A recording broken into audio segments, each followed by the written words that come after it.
কি কাজ করতেছ? হাত চালাইয়া কাজ করো।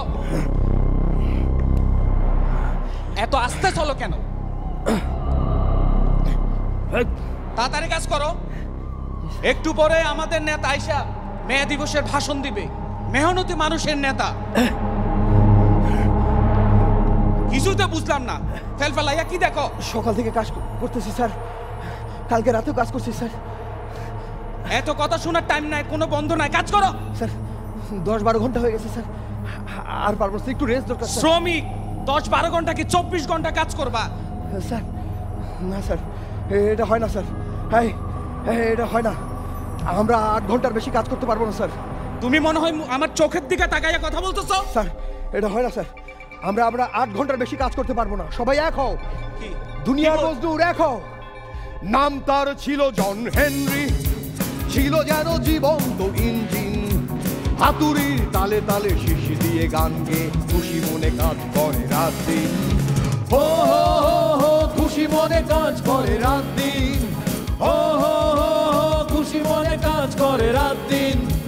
হো হো হো খুশি মনে কাজ করে রাত দিন। হো হো হো খুশি মনে কাজ করে রাত দিন।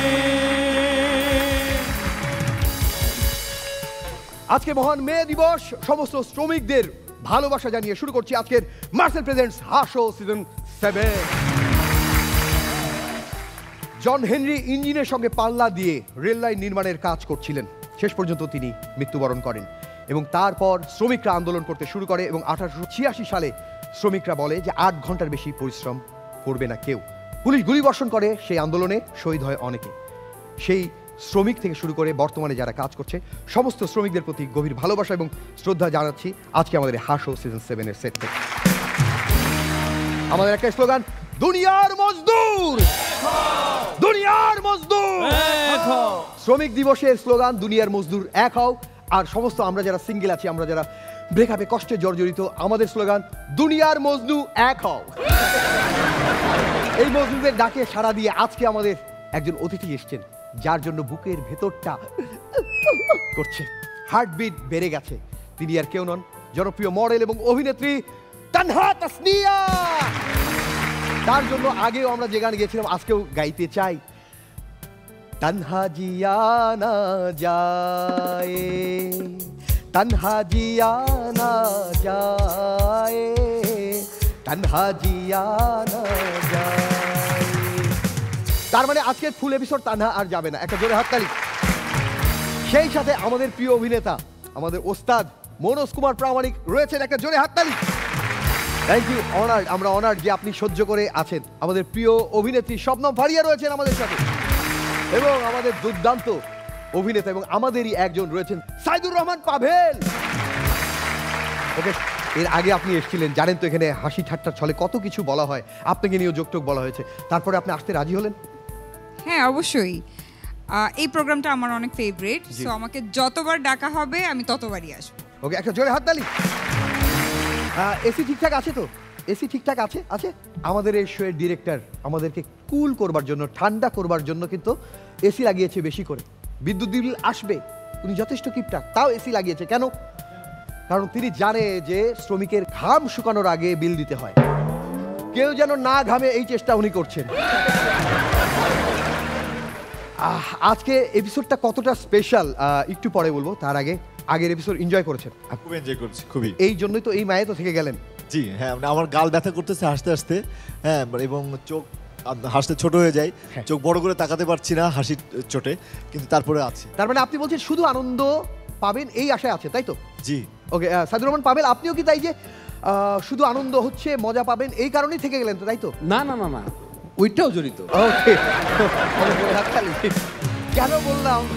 আপনি যদি খালি বলতেন যে না শুধু আনন্দ পাই এই জন্য, তাহলে ডিরেক্টর বললো ওকে, তাহলে আর দিতে হচ্ছে না খামটা। Okay, একটা জোরে হাততালি। শবনম ফারিয়া আমাদের প্রিয় অভিনেত্রী আজকে সহ্য করে আছেন, অন্য দুইজন পালিয়েছেন। শবনম ফারিয়ার জন্য বুক ভরা ভালোবাসা। ওকে বলে যে দুইজন কেন নেই, আপনি আছেন। দুজনকে থাকতে বলেছিলাম, হ্যাঁ যখন শুনেছে আমাদের মেন্টররা পারফর্ম করবে ওরা রিস্ক নিতে চায়নি, এজন্য পালিয়ে গেছে। ওকে এখন আমি তো আগের এপিসোডগুলোতে ছিলাম না, মানে আগের সিজনগুলোতে ছিলাম না, সো আমি তো আসলে জানি না যে ডিসঅ্যাপয়েন্টেড হব নাকি খুশি হব। ওকে সো আমি দেখি যে আমি যাদের মানে আমার সামনে দিয়ে যারা এসছে তারা বেশি ভালো নাকি বছরের পর বছর যারা পারফর্ম করে আসছে আর গ্রুম করে আসছে তারা ভালো, তো ওটা দেখার জন্য আমি ওয়েট করছি আর কি। কোচ সবসময় ভালো ফুটবল খেলোয়াড় হবে তা কোনো কথা নেই, তাই তো? ওকে সাইদুর রহমান পাবেল, এক্সপেকটেশন কেমন? বসেরা পারফর্ম করবে, গ্রুমাররা? এখানে তো আমারও গ্রুমার আছে, তাই না? হ্যাঁ। মানে আমি না আনন্দ ভাই করতে আসছি, হাসতে আসছি, এখন গ্রুমারদের কি জাজ করব? ওকে না হাসতে বললে পরে ধরবো। ওকে আজকে কোনো জাজমেন্ট হবে না, শুধু উপভোগ করতে হবে, সামনে কোনো খাতা নেই। সো একটা জোরে হাততালি হোক। আমার স্কুলের কথা মনে পড়ছে, সবচেয়ে বেস্ট কমেডি শো আমি ওখানে দেখছি যেদিন আমরা ফুটবল খেলায় বর্ডার লাইনে দর্শক হিসেবে বসেছিলাম, আর পাঞ্জাবি পরে শার্ট প্যান্ট ইন করে ফুটবল খেলছিল আমাদের টিচাররা। আচ্ছা ওকে এবং একজন টিচার ছিলেন মনে আছে যে তিনি ছোটোখাটো করে বাংলা পড়াতেন আমাদের, খুবই জেন্টলম্যান, পাঞ্জাবি পরে থাকতেন, এবং উনি বলের উপরে কিভাবে যেন উঠে পড়লেন এবং জাস্ট পড়ে গেলেন, তারপরে হসপিটালাইজড। সো আজকে দেখবো যে কি হচ্ছে। আই হোপ আজকে আমাদের ইশতিয়াক ভাই পড়ে গিয়ে ফাটিয়ে মাথা হসপিটালে ফাটাবে না কিনা যাক। সেটাই। এবং আজকে আমাদের গেস্টরা এসছে, আমাদের অনেক এক্স যারা পারফর্মার ছিল শ্বেতাস থেকে শুরু করে আরও যারা গেস্ট এসছে তাদের জন্য জোরে একটা হাততালি হোক। দুর্দান্ত একটি স্পেশাল এপিসোড হতে চলেছে। কেন স্পেশাল? কারণ পারফর্মাররা টপ 10-এ পৌঁছে গেছে, অর্থাৎ 10 জন আছে পারফর্মার, তাদের একটু সময় দরকার, একটু রেস্ট দরকার। সেই সাথে আজকে যেহেতু স্পেশাল গেস্ট রয়েছে, আজকে 3 জন স্পেশাল গেস্ট, পাভেল, মনোজদা এবং সেই সাথে তানহা তাসনিয়া, তারা আসবে শুনে আমাদের রুমাররা বলেছে ওকে আমরা বিনা পারিশ্রমিকে এক এপিসোড করে দেবো। আচ্ছা জোরে হাততালি তাদের জন্য। পরিশ্রমী আমাদের মেন্টরদের মধ্যে শুরুতে দুর্দান্ত একজনকে ডাকবো, ওস্তাদ একজন, আহা, যে বলেছে তানহা তাসনিয়া আসবে, আমি শুরু করতে চাই, প্রথমে আমিই শুরু করতে চাই। প্রথম যোদ্ধা আসছে ইশতিয়াক নাসির।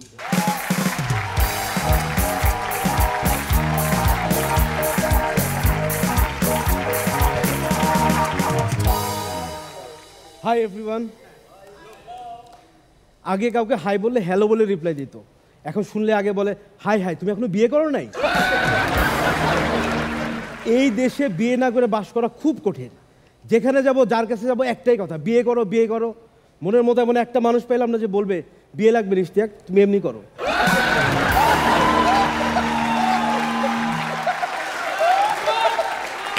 আর বিয়ে করব কি? বিয়ের প্রপোজাল পাঠালে মেয়ের বাড়ির লোকজন যখনই শুনে আমি স্ট্যান্ড আপ কমেডিয়ান, হাসতে হাসতে মুখের ওপর না করে দেয়। মেয়ের বাবার প্রথম প্রশ্ন, কি সব কমেডি ফমেডি করো, বিয়ের পর আমার মেয়েকে খাও বাকি? বললাম আঙ্কেল এত প্রাইভেট প্রশ্নের উত্তর সবার সামনে দেওয়ার কি ঠিক হবে? বলছে ঠিক আছে তোমরা বাইরে যা গল্প করো। বারান্দায় গেলাম কথা বলতে। আচ্ছা আপনার বাবা খাওয়া নিয়ে এত টেনশন করে কিসের? বলে টেনশন করবে না, বাজারের জিনিসপত্রের যে দাম, তাছাড়া আমার দিনে সিগারেট লাগে 2 প্যাকেট।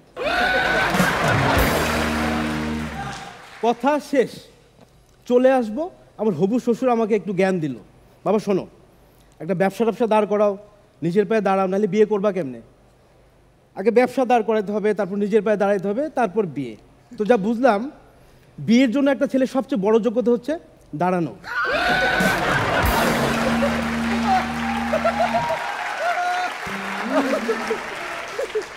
এখন আমি কেন বিয়ে করতেছি না এটা নিয়ে আমার চেয়ে আমার পাড়ার আন্টিদের টেনশন সবচেয়ে বেশি। দেখা হলে একটাই কথা, ইশতিয়াক এবার বিয়ের প্রিপারেশন নাও। আর কত? আমি না মুখ ফুটে বলতে পারি না, আন্টি ক্লাস 8 থেকে প্রিপারেশন নিতেছি, আর কত? অথচ ছোটবেলায় এই আন্টিরাই কোনো মেয়ের সাথে কথা বলতে দেখলে বাসায় বিচার দিয়া মার খাওয়াইতো। ভাবি আপনার ছেলেটাকে তো খুব ভালো জানতাম, ইদানিং দেখি যে সন্ধ্যায় অন্ধকার হলে ছাদের উপর একটা মেয়ের সাথে ফিসফিস করে। মেয়েটা নিশ্চয়ই ওই পাড়ার টুম্পা। নিজের নামে এত মিথ্যা অপবাদ শুনে না আমার খুব কষ্ট লাগলো। অন্ধকারে ছাদের উপর আমি যে মেয়ের সাথে ফিসফিস করতাম সেটা মোটেও ওই পাড়ার টুম্পা ছিল না, ছিল ওই আন্টির মেয়ে শম্পা। এই ঘটনার পর মোটামুটি শম্পার সাথে আমার যোগাযোগ বন্ধ হয়ে গেল। আমি ভাবলাম তাহলে পাশের পাড়ার টুম্পাই ভালো। টুম্পা আসলে খুব ভালো মেয়ে ছিল, এত ভালো কোনোদিন কোনো ছেলেকে না করতো না। টুম্পা ভালো হলে কি হবে, ওর পাড়ার পোলাপানগুলো ভালো ছিল না। একদিন সন্ধ্যাবেলা আসতেছি দেখা করে, আমাকে ডাক দিয়েছে, এদিকে আয়। কিরে তুই বলে আমাকে পাড়ার মায়ের লোকের টাঙ্কি মারস? আমার তখন যা বয়স, মারামারি জিনিসটা বুঝতাম মোটামুটি। একটা জিনিস কিছুতেই বুঝলাম না, টাঙ্কি কি আর সেটা মারে কিভাবে।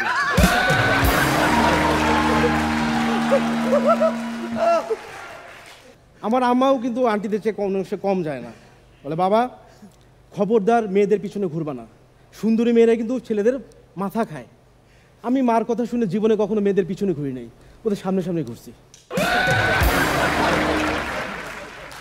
যার ফলে যা হওয়ার তাই হয়েছে।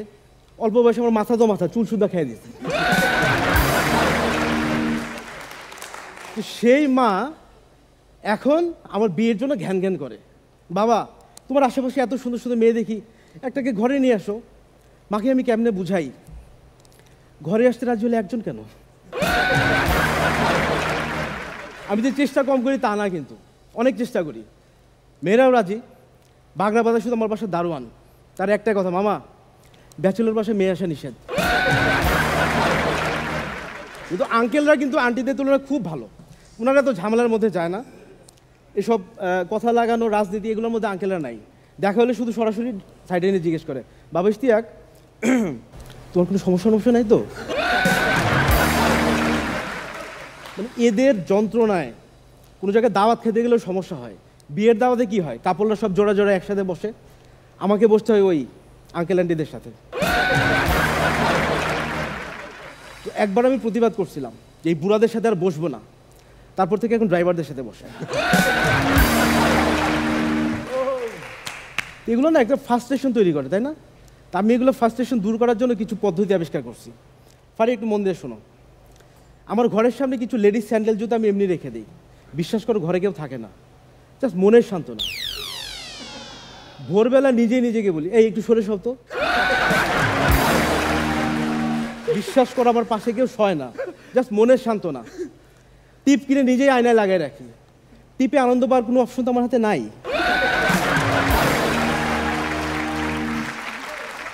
কিছুদিন আগে আমার এক বন্ধু ফেসবুকে স্ট্যাটাস দিছে, ফার্স্ট ম্যারেজ অ্যানিভার্সারি। কিভাবে যে একটা বছর স্বপ্নের মতো তোমার সাথে কাটিয়ে দিলাম বুঝতেই পারলাম না, আরও 1000 বছর তোমার সাথে এভাবে কাটাতে চাই। স্ট্যাটাস দেখে না মাথায় আগুন ধরে গেছে। আরে তুই কিছুদিন আগে বিয়ের বিরুদ্ধে কত কথা বললি, এখন বিয়ে করে খুব। হ্যাঁ, আমি সরাসরি ফোন করছি, কিরে এসব কী দেখতেছি ফেসবুকে? বলে দোস্ত আমার অবস্থা আসলে খুব খারাপ, বিয়ে করে টাকা পয়সা সব শেষ, একেবারে দিন আনি দিন খায় অবস্থা। তোর কি খবর? আমার খবর আমি খুব ভালো আছি, বিয়ে তো করি নাই, আমি দিনে আনি রাতে খাই।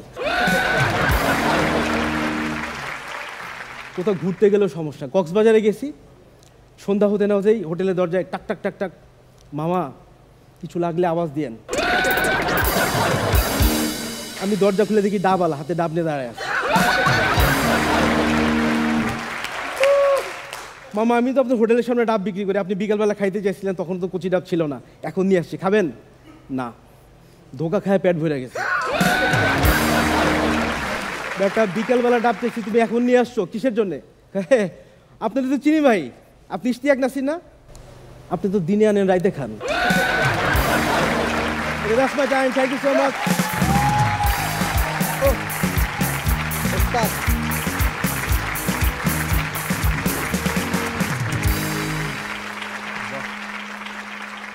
কান হাত আছে। বাহ!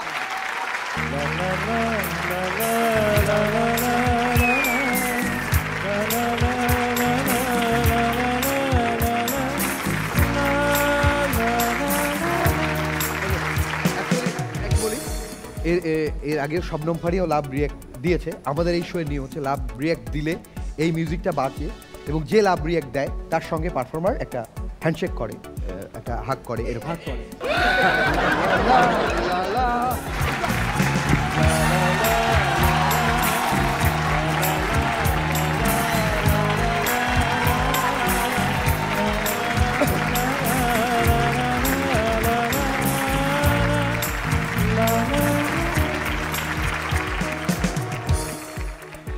এই পোর্শনটা যে পরিমাণ সবাই মজা নিল, জোকসেও তো এত মজা নেয় না।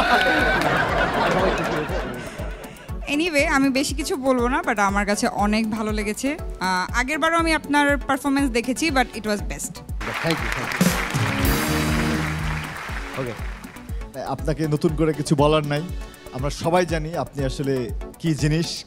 হ্যাঁ, আর শুধু এটাই মনে হচ্ছে যে আপনার জোকস শোনার পরে মনে হচ্ছে যে আমি বিয়ের জন্য মানে রেডি, মানে আমি আসলে দাঁড়ায় গেছি। ওকে, শবনম ফারিয়া, ইশতিয়াক ভাই খুব ভালো ছিল। আজকে হার্ট নাই, হার্ট হবে না, হার্ট তো শুধু আমার ছেলে মেয়েদের জন্য, ভাইদের জন্য না। আচ্ছা, ও নিজের কথায় ফেসে যাবে যদি এখন হাঁট দেয়। না, খুব ভালো ছিল ইশতিয়াক ভাই, খুব ভালো ছিল। হাজুর রহমান পাভেল, এমনি ফিলিংস শেয়ার করো। ফিলিংস শেয়ার কি মানে এটা তো জাজ করার আসলে ক্ষমতা আমার নাই, কারণ না না, এমনি নাসির ভাই তো আমার গ্রুমারও ছিল, রাইট? হ্যাঁ, কিন্তু এটা বলি ভাই, মানে ছোট ভাই হিসাবে বলি, ওপেনার ব্যাটসম্যান পাওয়ার প্লেটা পুরো কাজে লাগাইছে।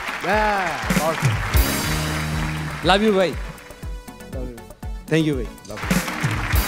ওকে, আমরা প্রত্যেকটা পারফর্মাররা একসাথে দাঁড়িয়ে সম্মান দিতে চাই। একটা জোরে সবাই তালাও, দাঁড়াও দাঁড়াও দাঁড়াও, বসের জন্য জোরে হাততালি। থ্যাংক ইউ, ইশতিয়াক ভাই, অনেক অনেক ভালো লাগলো। থ্যাংক ইউ, থ্যাংক ইউ ভাই।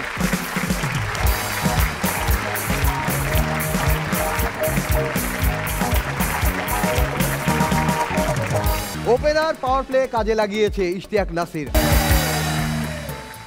এবার যে আসবে দুর্দান্ত একজন আমাদের খুবই কাছের মানুষ, মনোজ দা সামনে রয়েছেন। মনোজ দা, আপনি আছেন, সে বলেছিল যে ইস, দাদার সামনে থাকলে আরও ভালো হতো, মানে বুকের মধ্যে একটা জোর পেতাম। আমাদের রাজশাহী বিশ্ববিদ্যালয়ের নাট্যকলা বিভাগের আমাদের একই ডিপার্টমেন্টের এবং হাস্য সিজন 7-এর গ্রুমার আসছে হৃদয় আল মিরু।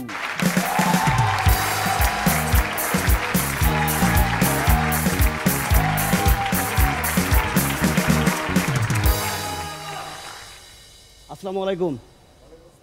লাগতে পাকতে লাবারিং চাবাকতে ধা।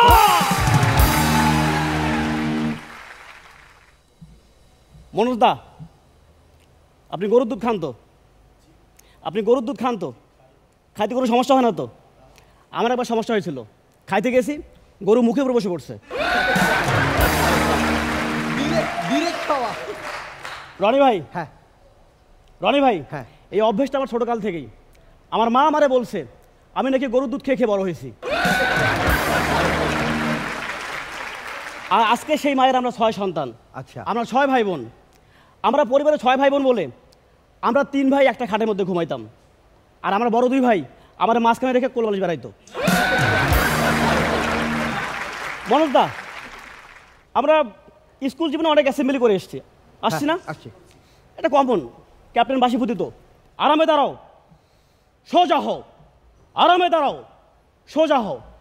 আমি আজ পর্যন্ত আবিষ্কার করতে পারি নাই যে এই 2 পা ফাঁক করে ঠিক আরাম লাগে কোন জায়গায়।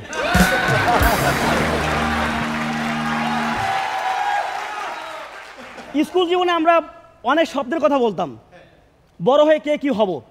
আমার বন্ধু প্রদীপ বলছিল সে বড় হয়ে ডাক্তার হবে, আজকে তার স্বপ্ন পূরণ হয়েছে, এখন সে গ্রামে পশু ডাক্তার। আমার বন্ধু বাপ্পি বলছিল সে বড় হয়ে ইঞ্জিনিয়ার হবে, এখন সে গাড়ি গ্যারেজ ইঞ্জিন ঠিক করে। আর আমি বলছিলাম বড় হয়ে গবেষক হব, ঠিক কিসের গবেষক হব ওটা নিয়ে এখনো গবেষণা করতেছি। ক্লাস 6-এ আমি একটা মেয়ের, মানে কি বলবো, খুব ভালোবাসতাম একটা মেয়েকে, ওর নাম জেসমিন। আচ্ছা, মানে ক্লাস 6 তো খুব ছোট ছিলাম, তখন আই লাভ ইউ এটা বলতেও লতা লাগতো, শুনতেও লতা লাগতো। আমি একদিন সাহস করে সামনে গিয়ে বলছি জেসমিন আই লাভ ইউ। ও বলছে মানে ছোট তো লজ্জা পেয়ে চলে গেছে। আমি আবারও পরের দিন জেসমিন আই লাভ ইউ, ও আবারও ছোট তো লজ্জা পেয়ে আবারও ভেঙে কেটে চলে গেছে। এবার থার্ড ডে আমি আবার সামনে গেছি জেসমিন আই হেট ইউ। ও বলছে মিরু আমি তো আজকে মুখে ভেঙসি কাটতাম না।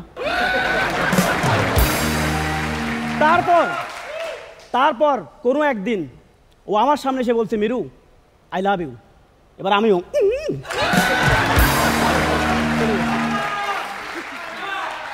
আমি যতই দুষ্টুমি করি না কেন, আমার ক্লাস 1 থেকে 5 পর্যন্ত আমার ক্লাস রোল ছিল 1, একটা তালি মারতে পারেন। আবার ক্লাস 6 to 10 পর্যন্ত আমার কোনোদিনও ক্লাস রোল 1 হয় নাই, কারণ আমার আব্বা ছিল প্রাইমারি স্কুলের টিচার। ওকে, কলেজে গিয়ে আমার একটা মেয়ের লোকে প্রেম হয় কলেজ ক্যাম্পাসের আমবাগানে। ও আমার বুকে মাথা রেখে বলতেছে রোমান্টিক মুডে, মিরু এই পৃথিবীতে আমার জন্ম হয়েছে শুধু তোমার জন্য, এই পৃথিবীতে আমার জন্ম হয়েছে শুধু তোমার জন্য। আমি কইছি এই চুপ থাক, আমি তোর আব্বা না। তারপর সে আমারে বলছে তুমি সত্যি করে বলো তুমি আমার মধ্যে কি দেখে প্রেমে পড়ছো? বললাম মানে? হয় না যে বয়ফ্রেন্ডটা তার গার্লফ্রেন্ডের চুল দেখে প্রেমে পড়ে, তার হাসি ভালো লাগে প্রেমে পড়ে, তা তুমি আমার মধ্যে কি এমন দেখছো যে প্রেমে পড়ছো? আমি বললাম তোমার আইসক্রিম খাওয়ার স্টাইল।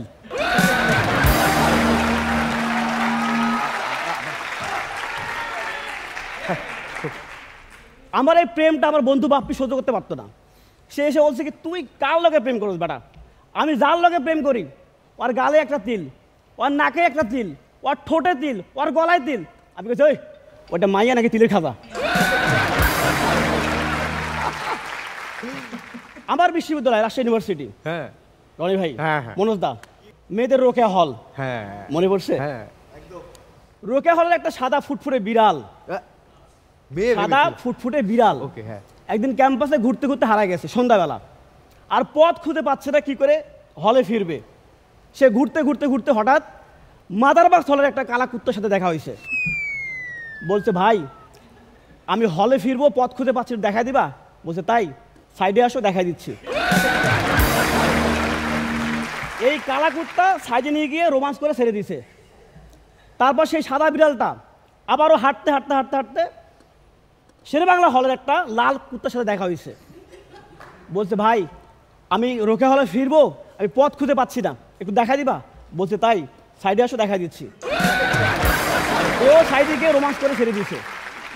তারপর সেই সাদা বিড়ালটা কোনো মতে হাঁটতে হাঁটতে সেই রোকে হলে পৌঁছাইছে। পৌঁছানোর পর কয়েক মাস পর সেই সাদা বিড়ালটা একটা ফুটফুটে বাচ্চা হয়েছে। রনি ভাই, এবার তুমি বলো সে বাচ্চাটা লাল, কালা নাকি সাদা?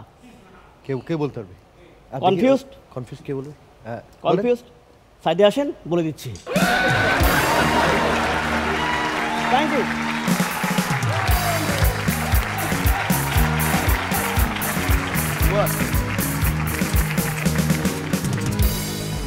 হাসো সিজন 3 চ্যাম্পিয়ন হৃদয় আল মিরু, একটা জোরে হাত তালি তো হবে।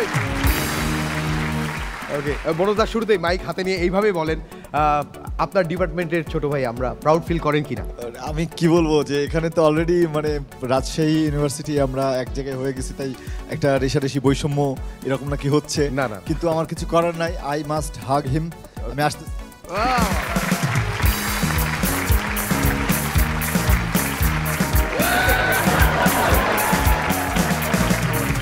ওকে দাদা আপনি মাঝখানে দাঁড়ান, আপনি মাঝখানে দাঁড়ান, আমরা দুই পাশে দুইজন দাঁড়াতে চাই। ওকে, যারা হিংসা করছেন আরো একবার হিংসা করতে পারেন। রাজশাহী বিশ্ববিদ্যালয়ের আমরা 3 জন নাট্যকলা বিভাগের একটা তালিকা হতেই পারে। দাদা আপনি তো ডিরেকশনে মাস্টার্স কমপ্লিট করেছেন। জি। আপনি শুনে অবাক হবেন যে আমি কিন্তু ছোটবেলা থেকে ডিরেকশন দিতাম। কিসের ডিরেকশন?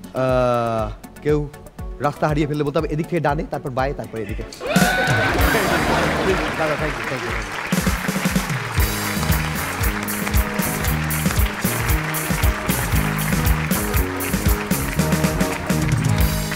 ওকে, এবার এদিক থেকে, হ্যাঁ সাইদুর রহমান পাবেল, কেমন লেগেছে?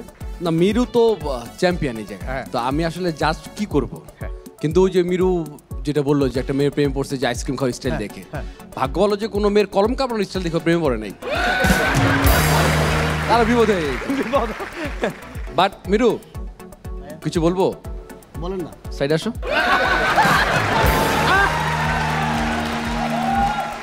এই আমি সাইদুর রহমান পাবেল যে কি লেভেলের ওস্তাদ, যে যে গর্ত খুঁড়েছে তাকে সেই ফাঁদে ফেলেছে। ওস্তাদ, একটা ওস্তাদ। আই লাভ গর্ত। Thank you Miru, thank you so much. Shabnam Faria, Miru ভাই খুব ভালো ছিল। ওনাদেরকে আসলে ওনাদেরকে নিয়ে কমেন্ট করার কিছু নাই, ওনারা তো প্রশংসা আসলে তো করবেন। ওনারা তো জানে ওনারা ভালো, কি প্রশংসা করব। ওকে, থ্যাংক ইউ। তানহা তাসনিয়া।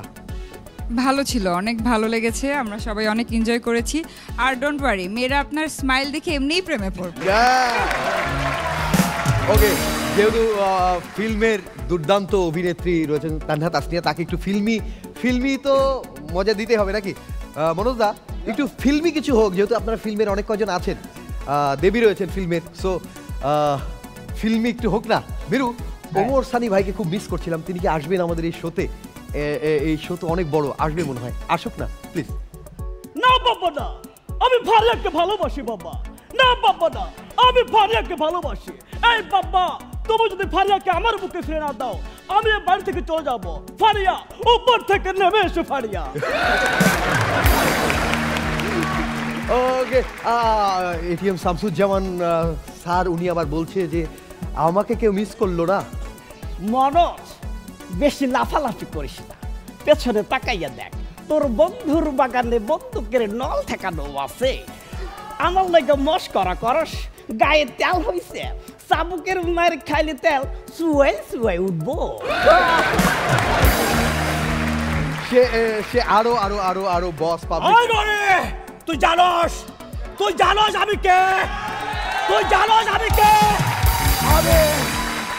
আমিও রাজশাহী ইউনিভার্সিটি, তুমিও রাজশাহী ইউনিভার্সিটি, আর আমাদের বড় ভাই, তুই জানোস এখানে কে জাল হয়ে বসে আছে? আমাদের মনোজদা মনে পড়ে ফার্স্ট ইয়ারে আমারে আপনি বলেছিলেন মিরু স্টেজে আয়, মান্ডার অ্যাক্টিং করে দেখা।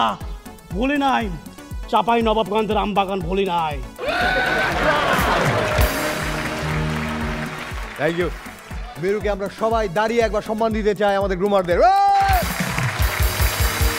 Thank you, thank you, love you.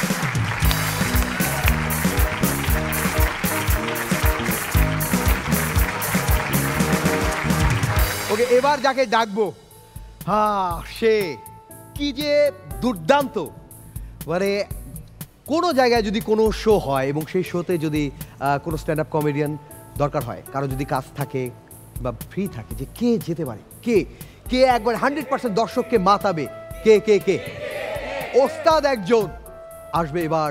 Haso season 2 এর চ্যাম্পিয়ন তারেক মাহমুদ।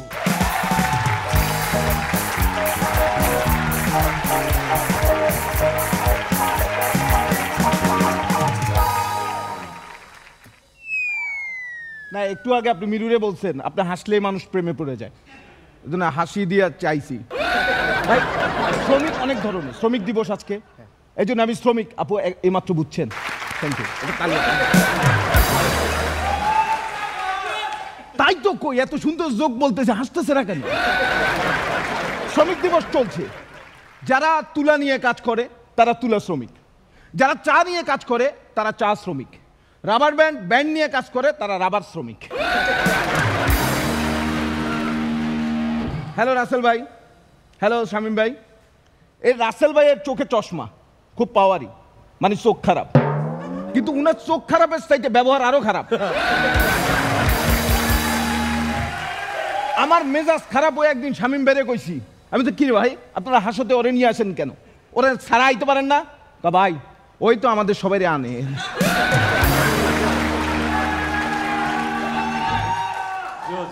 শ্রমিক দিবস চলছে, পৃথিবীতে 2 ধরনের শ্রমিক আছে, একটা খেটে খাওয়া শ্রমিক আর একটা খাটে খাওয়া শ্রমিক।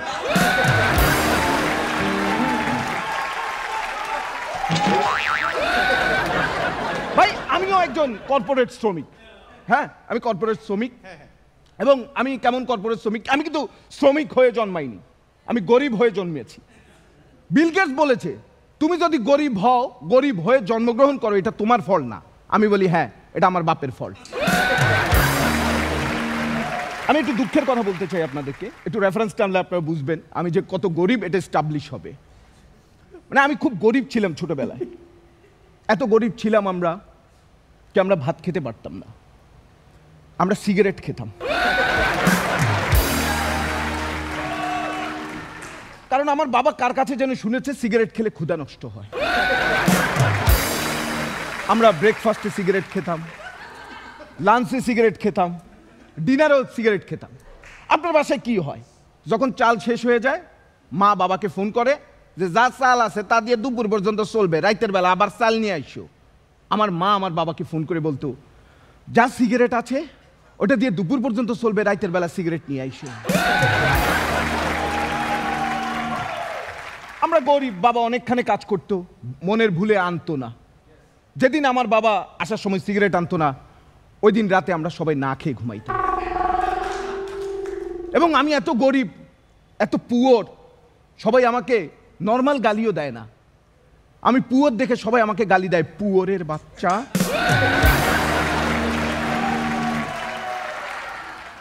অবশেষে আমার জীবনে গরিবী হাওলাত শেষ হয়েছে। আমি একটা জব পেয়েছি। HR যেদিন আমাকে মানে জয়েন করছি, একটা ভাব, আমি বলছি আমি আমার কারণ বাজার অফিস, আমি কোথায় বসবো? বলছে আপনার লেটারে যেই অ্যামাউন্ট আছে স্যালারি, এটা যদি পাইতে চান তাইলে 10টা থেকে 6টা পর্যন্ত আপনি দোতলায় বসবেন, আর যদি এর চাইতে বেশি চান তাহলে কারণ বাজার মসজিদের সামনে বসবেন।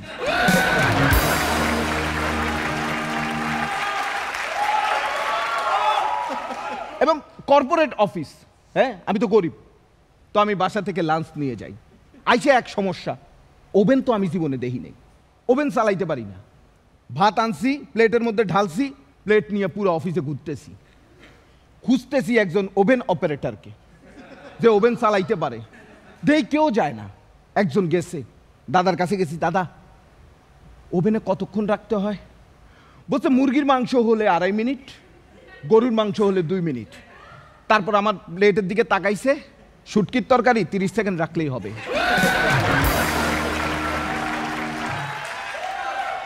এবং যখন বাইর করি মাঝে মাঝে এমন হয় আমার ওই তরকারিটা নষ্ট হয়ে যায়। আমি তো গরিব, আমি খুব কনফিউজ হয়ে যাই যে তরকারি নষ্ট হয়ে গেছে না বাসার ফ্রিজটা নষ্ট হয়ে গেছে। কারণ রাতের বেলা তো ফ্রিজেই রাখি। এবং আমি ওভেনে কিন্তু খুব ইনসিকিউর ফিল করি, ওভেনের মধ্যে ইনসিকিউর ফিল করি। টুট টুট আওয়াজ করে না, আমি তাড়াতাড়ি যাই নিয়ে নিই, কারণ ATM-এ কার্ড নিয়ে চলে যায়।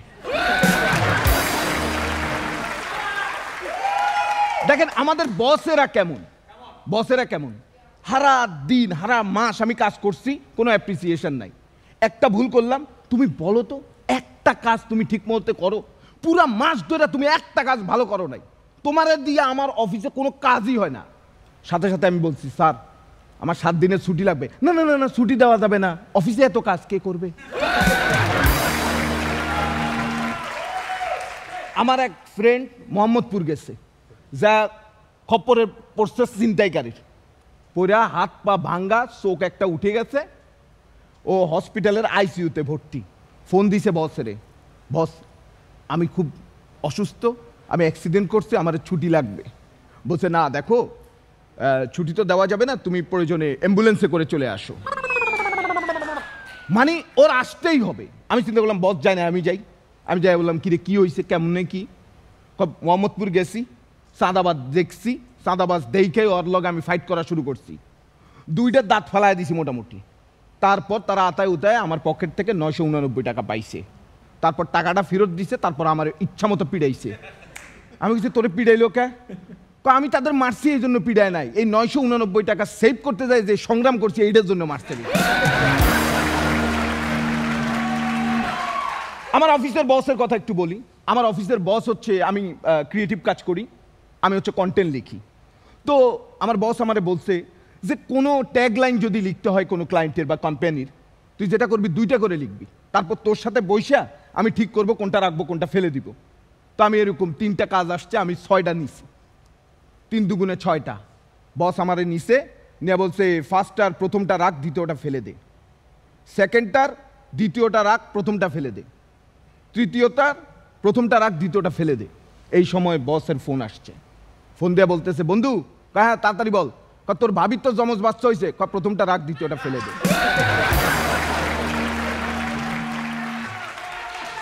5 আগস্টের পর আমার বস যেমন পাল্টায় গেছে, আগে বলতো প্রথমটা রাখ, দ্বিতীয়টা ফেলে দে, এখন বলে প্রথমটার পক্ষে ছিলাম, দ্বিতীয়টার পক্ষে নাই।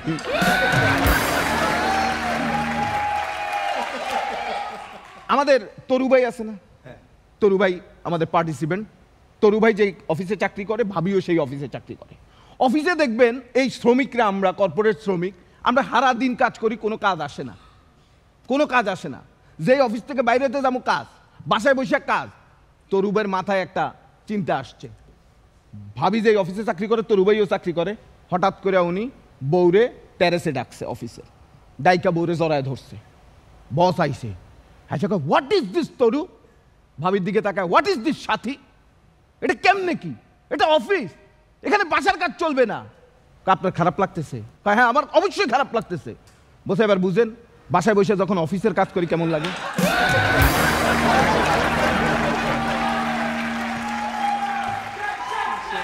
তরুবাই হচ্ছে সবচাইতে দুর্ভাগা একজন শ্রমিক, কর্পোরেট শ্রমিক। কারণ আমাদের অফিসে আমরা কাজ করি, বাসায় আমরা কাম করি। আর তরুবাই অফিস বাসা দুইটাতেই কাজ করে। তবে ভাই আমার যে বস উনি কিন্তু খুব ভালো, উনি আমাকে খুব সম্মান করে। আমার পোস্ট এক্সিকিউটিভ, কিন্তু মানে আমাকে মনে করি উনি গাইনোকোলজিস্ট। কারণ একটা কাজ দিয়ে পারে না, তারপর আইসা তারেক হয়েছে, এই হয়েছে, এখনো হয় নাই, জোরে চাপ দে, জোরে চাপ দে।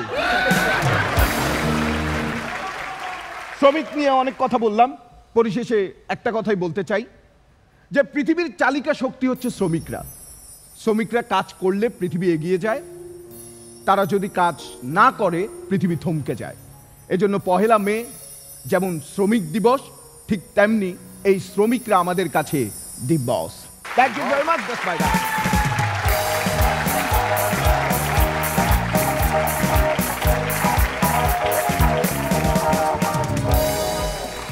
অসাধারণ অসাধারণ, দেখতেই পাচ্ছেন প্রতিফলন। হাস্য সিজন 2 এর চ্যাম্পিয়ন তো আর এমনি এমনি হয়নি, সো আমাদের বুক ভরা ভালোবাসা তোমাকে। Thank you. ওকে, একটু ফিলিংস শেয়ার করেন, এদিক থেকেই শেয়ার করেন।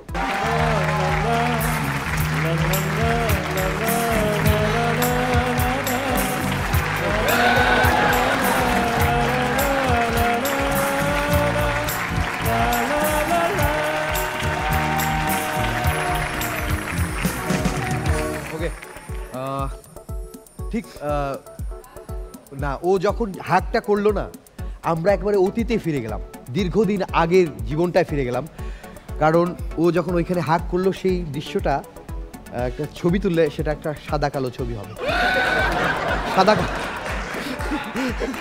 সেই আগের যুগ। হ্যাঁ, টিভিতে যারা দেখছে বলে সাদা কালো হয়ে গেল। ওকে, হ্যাঁ, না, পারফরমেন্স খুব ভালো ছিল। সাদা কালো ছবি হয়ে লাভ নাই, উনার পারফরমেন্স লাইট ছড়াই দিচ্ছে সব জায়গায়। Thank you, thank you, thank you. অফিসে জব করেছেন কখনো, কর্পোরেট জব বা কিছু? না। ওকে, করেননি জব। মনোজদা করেছেন আপনি? হ্যাঁ, ওইটা তো একটা জবই, শিক্ষকতা হ্যাঁ করছি, কিন্তু সেই প্রসঙ্গে যাব না। আমি আসলে ভাইকে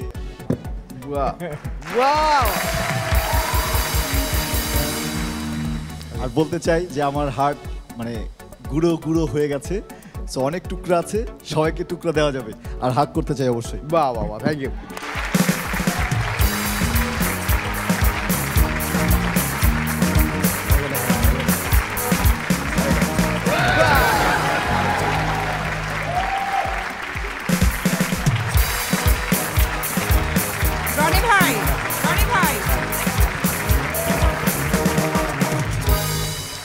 সিনটা যখন কোনো লেডিস পার্টিসিপেন্ট আসবে তখন দেখার জন্য ওয়েট করছি।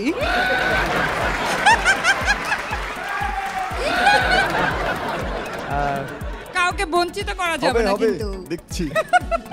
ওকে, আচ্ছা, আপনি জব করেননি, কিন্তু এই এনটিভিতেই আপনাকে আমি চাকরি করতে দেখেছি, বউ যখন চাকরিজীবী। হ্যাঁ, ওইটা আমি অনেক অনেক মিলিয়ন মিলিয়ন ভিউ ছিল, এবং অনেক অনেক 8 মিলিয়ন ভিউ। একটা জোরে হাততালি হোক অনেকদিন আগে। Thank you. ওকে, এবার শবনম ফারিয়া বলবে। তারেক ভাইয়ের পারফরমেন্স তো আমরা এই স্টেজের আগে দেখেছি। তারেক ভাইয়ের একটা জিনিস আমার খুব পছন্দ, ওনার প্রত্যেকটা শব্দ স্পষ্টভাবে খুব সুন্দর করে বোঝা যায়। জি, যেই জিনিসটা আমার কাছে, আমি তো পারফর্মার, আমার কাছে জিনিসটা খুব গুরুত্বপূর্ণ যে উনি যেটা বলছে সেটা আমি সম্পূর্ণভাবে শুনতে পারছি নাকি। আমার ভীষণ ভালো লাগে, আজকেও ভীষণ ভালো ছিল। এমনি এমনি তো আর উইনার হয় না, সো গুড। আমি কিন্তু আপনার সাথে একমত না, অন্য সময় বিচারকরা একমত হয় না। আমার কিন্তু মনে হয়নি যে আমি সব কথা স্পষ্ট বুঝতে পেরেছি বা শুনতে পেরেছি। আমি কিন্তু ওখানে বসে হয়তো তাহলে ওখানে অ্যাঙ্গেল ভুল, কারণ একবার আমি মনে হয় শুনতে পেলাম যে পোড়ের বাচ্চা বলছে।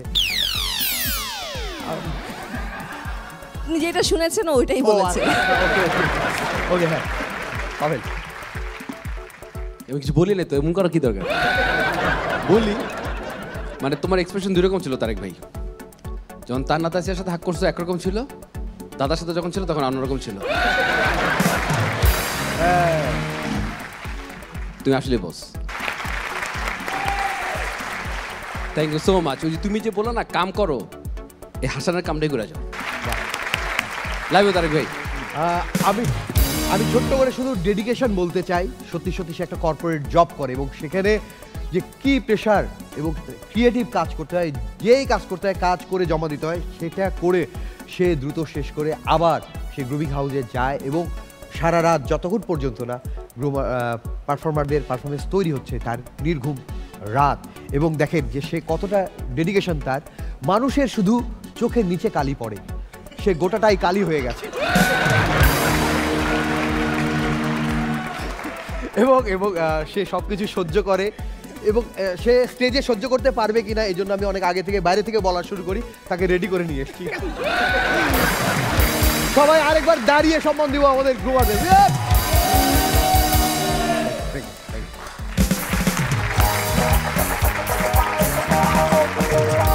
এখানটা ভরে গেছে, মানে একের পর এক গ্রুমার আসছে। সো এটা দেখে আমাদের যারা পারফর্মার তারা সামনে থেকে দেখতে চায়। সবাই চলে এসছে, একটা জোরে হাততালি। Thank you.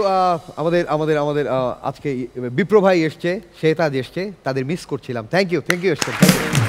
আরও যারা যারা আমাদের এক্স পারফর্মার সবাইকে চাই সবাই আসুক, ভরে যাক আমাদের এই বেঞ্চ। ওকে, এই পাশে রয়েছেন আমাদের প্রিয় অতিথিরা, রয়েছেন সাইদুর রহমান পাভেল, শবনম ফারিয়া এবং মনোজ কুমার প্রামাণিক। একটা জোরে হাততালি। ওকে, ভাবছে একজনকে ভুলে গেলাম, তানহা তাসনিয়া, ভোলা তো যায় না তারে।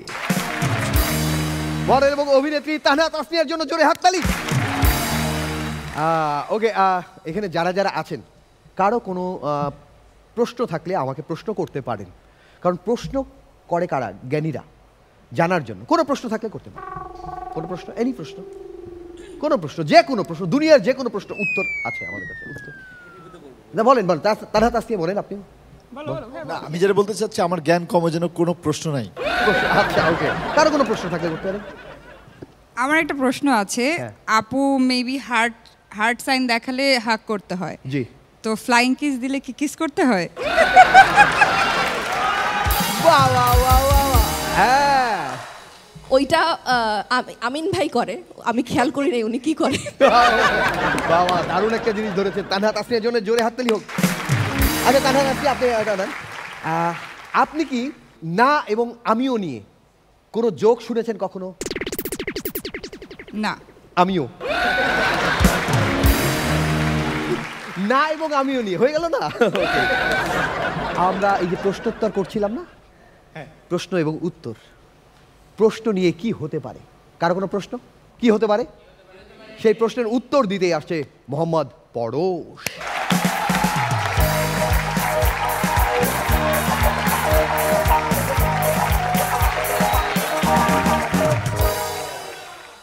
একটা মানুষের জীবনের শুরু থেকে শেষ পর্যন্ত অনেক ধরনের প্রশ্ন ফেস করতে হয়, খালি প্রশ্ন আর প্রশ্ন। এজন্য কবি বলছে দুনিয়াটা 2 দিনের, কিন্তু 3 দিন কাইটা যায় প্রশ্নের উত্তর দিতে দিতে। আজকে আমার টপিক হচ্ছে প্রশ্ন বা জিজ্ঞাসা। দুনিয়ার এত টপিক থাকতে আমি প্রশ্নকে নিয়ে কেন পারফর্ম করতেছি বলেন তো? কেন আবার প্রশ্ন করতেছে ভাই। মানুষ একটা যখন জন্ম নেয় তখন থেকে উদ্ভট সব প্রশ্ন ফেস করে। বাবু বড় হ্যাঁ কি হবা, ডাক্তার না ইঞ্জিনিয়ার? বাবা তুমি কার মতো হয়েছো, বাবার মতো না মায়ের মতো? সবচাইতে উদ্ভট প্রশ্নটা করে বাচ্চা কত কেজি। আমার যখন জন্ম হয়েছে আমার আব্বা 5 কেজি মিষ্টি নিয়ে আসছে, আত্মীয় স্বজন সবাই দিতেছে। এক আঙ্কেল হাতে নিয়ে জিজ্ঞাসা করছে কত কেজি, তা আমার আব্বু বললো আগে 5 কেজি খায়া শেষ করেন, লাগলে আরো আনতেছি। কোন জায়গায় প্রশ্ন ফেস করতে হয় না? আপনি মারা যান, মারা যাওয়ার পরেও আপনার বউ আপনারা প্রশ্ন করবে, আমার রাইকা তুমি কই গেলা?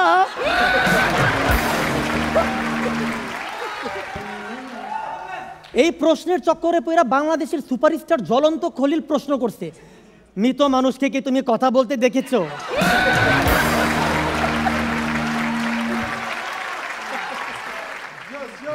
অঙ্ক পরীক্ষায় উদ্ভট সব প্রশ্ন আসতো ভাই, শ্রমিক দিবস right? অঙ্ক পরীক্ষায় প্রশ্ন আসতো 30 জন শ্রমিক একটি কাজ 15 দিনে শেষ করতে পারে। কাজ শুরু করার পরে 10 জন শ্রমিক অন্যত্র চলে যায়, বাকি শ্রমিকদের এই কাজ সম্পন্ন করতে কতদিন লাগবে? তা আমার প্রথম প্রশ্ন হলো, তোরা কই যাস? আরে এরা কারা? তোরা কি বুঝছাস তোরা চলে যাওতে বাকি 20 জনের উপরে কি প্রেশারটা পড়তেছে? তবে ভাই শুধু অঙ্ক পরীক্ষায় না, বাস্তব জীবনেও কাজ শুরু করার পর সম্পন্ন না কইরা 10-15 জনকে আমরা পাশের দেশে চলে যেতে দেখছি।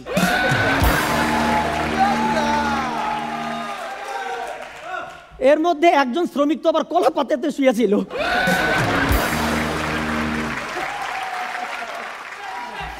তবে এই ধরনের অঙ্ক পরীক্ষাতে কিন্তু আবার একটা টুইস্ট থাকতো। ওই যে শ্রমিকরা চলে গেছে এদের মধ্যে 2-1 এসে আবার জয়েন করতো। এই ব্যাপারটা কিসের মতো? কিসের মতো? চট করে ঢুকে যাওয়ার মতো। আরেক ধরনের অঙ্ক প্রশ্ন আসতো ভাই। ওই অঙ্ক প্রশ্ন আসলে আমাদের বাসায় ফ্যামিলি ক্রাইসিস শুরু হয়ে যেত। প্রশ্ন আসছে, তোমার বাবার 5 লক্ষ টাকা সম্পত্তি আছে, এর মধ্যে 50% তোমার মা পাবে, 25% তোমার ভাই পাবে, 20% তোমার বোন পাবে, তাহলে তোমার ভাগে কত টাকা পড়লো? আমি চিন্তা করলাম, ঠিক আছে বাপের কত সম্পত্তি আমি পাই দেখি, হিসাব করলাম। আমার বাপের আছে 5 লাখ, আম্মা পাইছে 2.5 লাখ, বড় ভাই পাইছে 1,25,000, ছোট বোন পাইছে 1,20,000। সালা আমার ভাগে পড়ছে 5,000 টাকা। বাংলা দ্বিতীয় পত্র পরীক্ষায় প্রশ্ন আসতো, বই কেনার জন্য বাবার কাছে চিঠি লেখো। ভাই আমার বাবার কাছে চিঠি লিখবো, আমার বাপ আমার পাশের রুমে থাকে, চিঠিতে ফ্রম আর টু সেম অ্যাড্রেস। পিয়ন আমার রুমের থেকে চিঠি নিয়ে বাবার রুমে নিয়ে যায়। পিয়ন নিজে জিজ্ঞাসা করে, শালা আমার মাথা গেছে না ফ্যামিলির মাথা গেছে? না, তারপরে হিসাব করে দেখলাম যে মোটামুটি আমার বই কিনতে কত টাকা লাগবে। আমি দেখলাম আমার বই কিনতে লাগবে 8,000 টাকা। রনি ভাই চিন্তা করে দেখো, সম্পত্তি ভাগ করার পরে আমার ভাগে পড়েছিল 5,000 টাকা। সবচাইতে খাতারনাক প্রশ্ন ছিল অবজেক্টিভ। আমরা আন্দাজে তাকাইতাম, কিন্তু মাঝে মধ্যে আবার লজিক্যালি খেলতাম। যেমন প্রশ্ন আসছে, ধরি প্রশ্ন আসছে আবু হেনা রনির সাথে শবনম ফারিয়া ব্রেকআপ হয়ে গেছে। এখানে দোষটা কার? আমার দোষটা। আবু হেনা রনি, শবনম ফারিয়া উভয়ের উপরের কারণ হয়। ওই যে তখন আমরা লজিক্যালি খেলতাম। আবু হেনা রনি, নাম দেখে বোঝা যেতেছে শালা খুব একটা সুবিধার না। অ্যান্সার আবু হেনা রনি। আমি কোয়েড স্কুলে পড়ছি, ছেলে মেয়ে একসাথে। ওইখানে স্যারেরা উদ্ভট সব প্রশ্ন করতো। আমার পাশে 2টা মেয়ে বসছে, জিজ্ঞাসা করছে বড় হ্যাঁ কি হবা? ডাক্তার। কি ডাক্তার? Gynae doctor. আমার জিজ্ঞাসা করছে বড় হ্যাঁ কি হবা? বলছি গাইনি ডাক্তার। উদুম মারে। আমি বুঝি না ভাই, বাসায় আম্মা মারে, স্কুলে স্যাররা মারে, এরপরে প্যারেন্টস মিটিংটাকে আম্মা স্যার কোলাবোরেশন করে মারে। আমি ওই সময় যে মাইর খাইছি, এই সময় যদি মাইর খাইতাম আমার আম্মার স্যার একটা কাপল ব্লগ বানাইতে পারতো।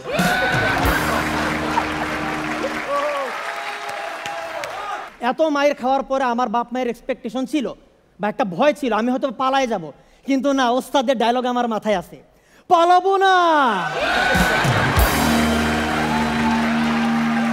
দরকার পড়লে খাটের নিচে লুকাবো। ভাই এরপরে ভার্সিটিতে উঠছি, গার্লফ্রেন্ড হয়েছে। আর গার্লফ্রেন্ডের কি প্রশ্ন করে ওই প্রসঙ্গেই যাবো না ভাই। ভ্যালেন্টাইন ডের আগের দিন আমাকে জিজ্ঞাসা করছে, জান তুমি কালকে কি পরে আসবে? আমি বলেছি মাপ চাই, দোয়াও চাই, তুমি বলো কি পরে আসা যায়।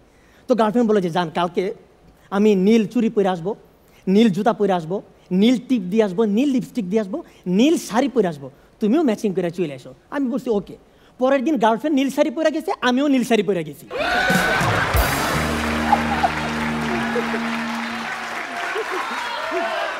আমার গার্লফ্রেন্ড আমারে দেখে খেইপা পুরা ব্যাং হয়ে গেছে, প্রশ্ন করছে তোমার কমন সেন্স নাই, তুমি এটা বুঝো না, তোমার আর মানে তুমিও শাড়ি পরে আসছো আমিও শাড়ি পরে আসছি, তোমার আর আমার মধ্যে পার্থক্য কই? আমি ওর দিকে তাকে বললাম পার্থক্য আছে তো, আমি তো ব্লাউজ পরি নাই।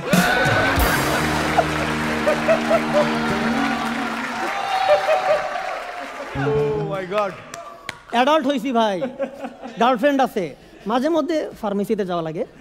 তো ফার্মেসি দোকানদার রে একদম লো ভলিউমে প্রশ্ন করছি, ভাই ওই প্রোডাক্টটা কি আছে? বেটা বজ্জাতের বজ্জাত চিল্লায় জিজ্ঞাসা করে কোনটা লইবেন, স্ট্রবেরি না ম্যাঙ্গো? পরে বিয়ে করছি ভাই, বিয়ে করলাম। তো বিয়েতে দেখবেন যে আত্মীয় স্বজনরা এসে উদ্ভট সব প্রশ্ন করে।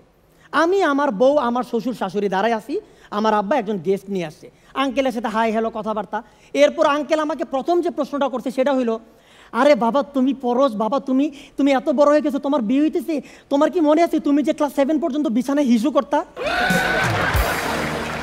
ভাই এই প্রশ্ন এখানে করার কোনো দরকার ছিল না। জিজ্ঞাসা করছে বাবা এখন কি করো? আমি বলছি এখন টয়লেটে যাও করি। ভাই বিয়ে করছি, বিয়ে করার আগে শুনছি বউদের সাথে নাকি তর্কে পারা যায় না। ভাই ঠিক কিনা? সিঙ্গেল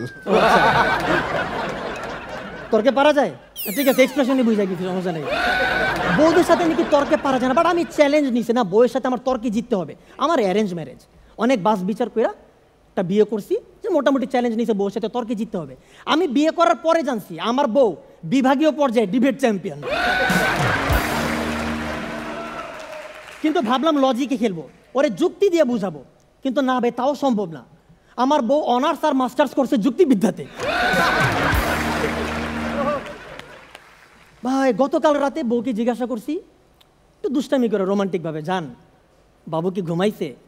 না দেখো আমার কালকে গাইনোকোলজিস্টের সাথে অ্যাপয়েন্টমেন্ট আছে, আমাকে ফ্রেশ থাকতে হবে। তা আমি চুপ করলাম। তারপরে তারই জিজ্ঞাসা করলাম, আচ্ছা তোমার তো কালকে ডেন্টিস্টের সাথে অ্যাপয়েন্টমেন্ট, তাই না?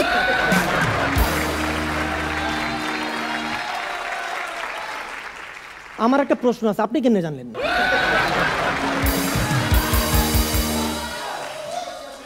Debate champion. গত শুক্রবারে জুমার নামাজ পড়তে গেছি, নামাজ শেষ, ইমাম মোনাজাত তুলছে। উনি মোনাজাতে বলতেছে, হে হে পরওয়ারদিগার, আমাদের বউদের অন্তর আমাদের জন্য ভালোবাসা তৈরি করে দাও, ওরা যেন আমাদের উপর অত্যাচার না করে। তো পিছন থেকে একজন মুসল্লি আমিন আমিন বলে চিৎকার করে উঠছে, আমার খারাপ লাগছে। আমি ভাবলাম তারে যে একটু সান্ত্বনা টান্তনা দেই, জিজ্ঞাসা করি সমস্যাটা কি। তো পিছনে ফিরে দেখে ওটা আমার আব্বা। এবার আপনাদেরকে একটা গল্প বলবো, তারপর একটা প্রশ্ন করব। আমাদের গ্রামের একটা লোক সজনে পাতার চাষ করছে, সেটা চুরি হয়ে গেছে, সে খুব কান্নাকাটি করছে। সে আবার সজনে পাতার চাষ করছে, চুরি হয়ে গেছে, সে কান্না করছে। আবার সজনে পাতার চাষ করছে, চুরি হয়ে গেছে, কিন্তু এবার সে কান্নাকাটি করে নাই। পাশের গ্রামের একটা লোক, সে সজনে পাতার চাষ করছে, চুরি হয়েছে, সে কান্নাকাটি করছে। এখন প্রথম লোকটা দ্বিতীয় লোকটাকে কি বলে সান্ত্বনা দিবে? সজনে হারানোর বেদনা আমি বুঝি।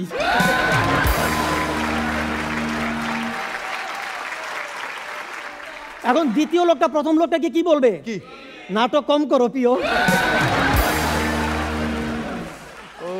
তো আমাদেরকে অনেকে জিজ্ঞাসা করে, মানে হাসনিয়া কি হয়, মেন্টর, হ্যাঁ জাজেস, অ্যাঙ্কার, তাদেরকে নিয়ে কিছু জানতে চাই আর কি, রিয়েল লাইফ কিছু সিচুয়েশন জানতে চাই।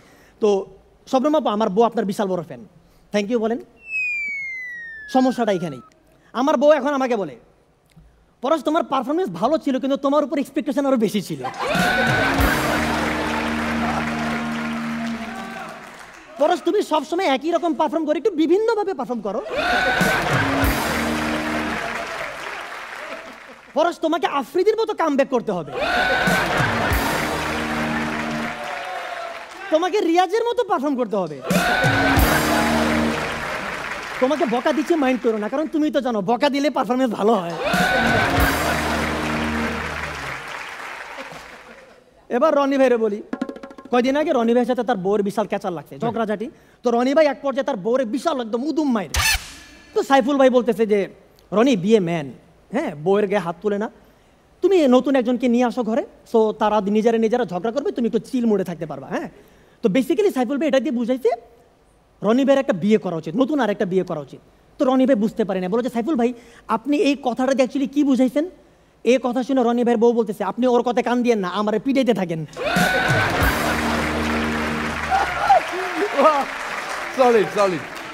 যাওয়ার আগে চলে যাবো, লাস্ট কথা, মেন্টরদেরকে নিয়ে কথা বলি।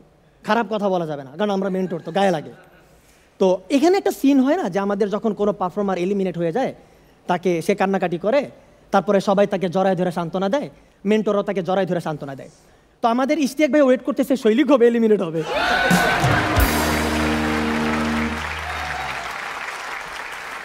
ইশতিয়াক ভাইরা বলতেছে, ইশতিয়াক ভাই শৈলী খুব ভালো পারফর্মার, ও বাদ যাবে না, আপনার মনে যদি কোনো ধান্দা থাকে ওইটারে বাদ দেন। Okay, thank you very much, thank you very much. Oh my God. Walk. দেখতে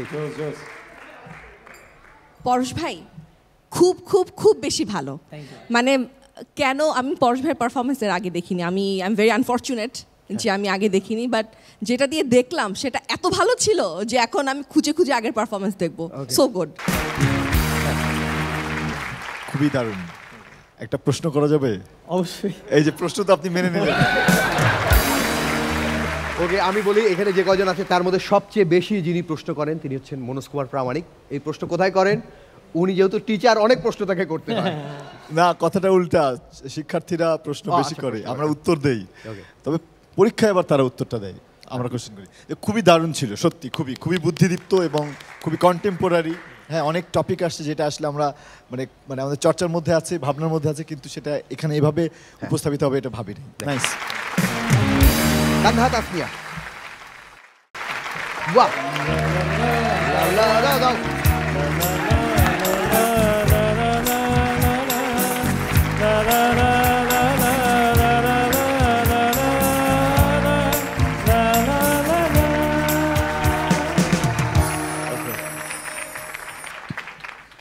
পরশ ভাই, আপনি আমার মানে গ্রুমার না, কিন্তু আমি আপনাকে গ্রুমার চোখেই দেখি। আমি চাই আপনি আফ্রিদি না, ক্রিস গেলের মতো পারফর্ম করেন, ব্যাক করেন আবার, এবং এইটা এবি ডেভিলিয়ার্সের মতো পারফরমেন্স হয়েছে। লাভ ইউ টু ভাই, লাভ ইউ টু। ওকে, এই যে আমরা বলছিলাম না যে মিরুর বেলায় চ্যাম্পিয়ন, তারেকের বেলায় চ্যাম্পিয়ন, বললো যে এমনি এমনি তো চ্যাম্পিয়ন হয়নি। আমি আর পরশ হাসো সিজন 1-এর পারফরমার, এবং হাসো সিজন 1-এ ফার্স্ট, সেকেন্ড, থার্ড বলেছিল। আমরা দুজন ওই ফাইনালিস্ট ছিলাম। আমরা সবচেয়ে বেশি খুশি হয়েছিলাম যে 4th, 5th, 6th বলেনি, এবং আমরা মনে মনে ভেবেছিলাম যে ওকে, আমি ভেবেছিলাম আমি 4th, সে বলেছিল সে 4th। আমি আমার আত্মীয় স্বজনদের বলেছিলাম আমি 4th হয়েছি, সেও বলেছে 4th হয়েছি। তো আমরা দুজন একই স্টেজে এবং অনেকদিন পর একসাথে, কি লেভেলের দুর্দান্ত বস, পাবলিক বস, স্যালুট। একটা সবাই দাঁড়িয়ে স্যালুট। সিরিয়াস, অনেক দিন পর একটা এত জোস পারফরমেন্স দেখলাম পরশের। ওস্তাদ, স্যালুট। Thank you.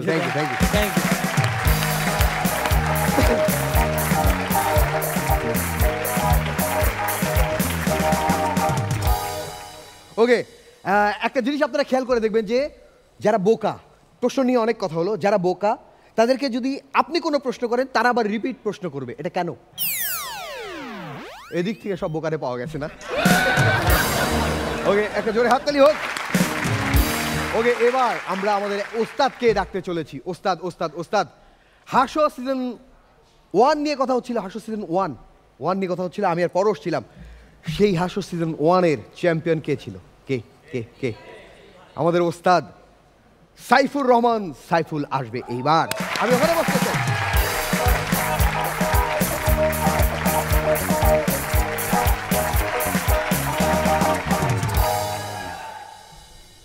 রনি ফেসবুকে এক মেয়ের সাথে চ্যাট করতেছিল, তো মেয়ে বলছে আপনার গার্লফ্রেন্ড আছে? রনি বলছে না। তুমি কি হবা? বলো না, আপনার গার্লফ্রেন্ড এই প্রশ্নটা জিজ্ঞেস করতে বলছিল আর স্ক্রিনশটটা পাঠাইতে বলছিল। দুই বান্ধবীর মধ্যে কথা হচ্ছে, তো এক বান্ধবী আরেক বান্ধবীর বলতেছে আমার বাপ বলছে আমি যদি পরীক্ষায় ফেল করি তাহলে কিন্তু বিয়ে করাই দেবে। আয় হায়, তোর প্রস্তুতি কেমন?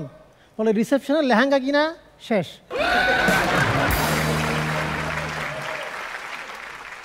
কাজী অফিসে কাজী ঘটকরে বলতেছে আচ্ছা অ্যারেঞ্জ ম্যারেজে তালাক কম হয় কেন? বলছে যে বাড়ির ফুলা বিয়ের কথা কইতে সাহস পায় না, হ্যাঁ তালাক দেবে কোন সাহসে?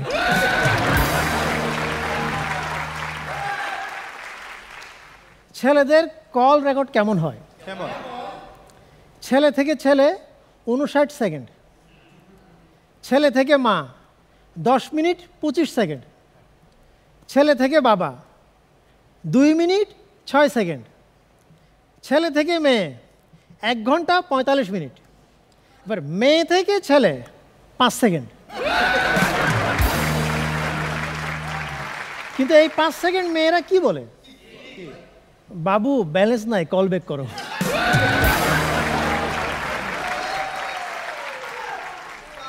আমাদের তুষার ভাই গেছে ইসিজি করাইতে, তো সুন্দরী নার্স বলছে আপনি জামাটা খুলে প্যান্টটা হালকা নামায় শুয়ে পড়েন। এবার তুষার ভাই আল্লাহতে গদগদ হয়ে বলো না মানে আগে ইসিজিটা করা দিলে হতো না।